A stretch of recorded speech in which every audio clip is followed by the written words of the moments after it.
मूलबाळ होत नसलेल्या पत्नीनं पतीची निर्गुण हत्या केली.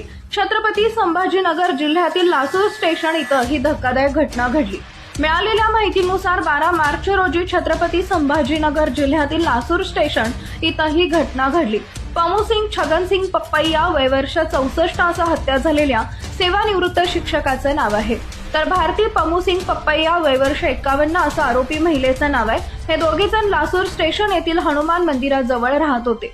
लग्नानंतर अनेक वर्ष त्यांना मूलबाळ होत नव्हतं. 13 मार्च रोजी पमूसिंग यांचा मृतदेह घरातील जिन्याखाली हौदाच्या पाण्यात तरंगताना आढळून आला.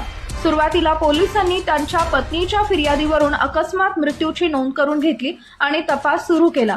तर पोलीस तपासादरम्यान पोलिसांना संशय आला आणि त्यांनी भारती पप्पैया यांची चौकशी केली.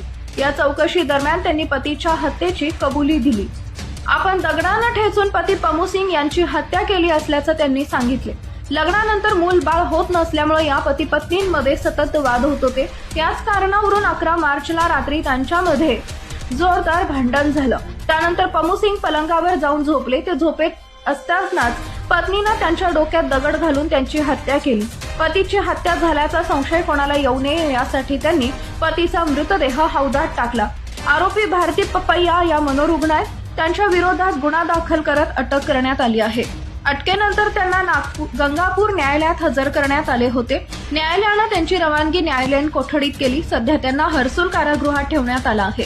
या घटनेमुळे संभाजीनगरमध्ये मोठी खळबळ उडाली.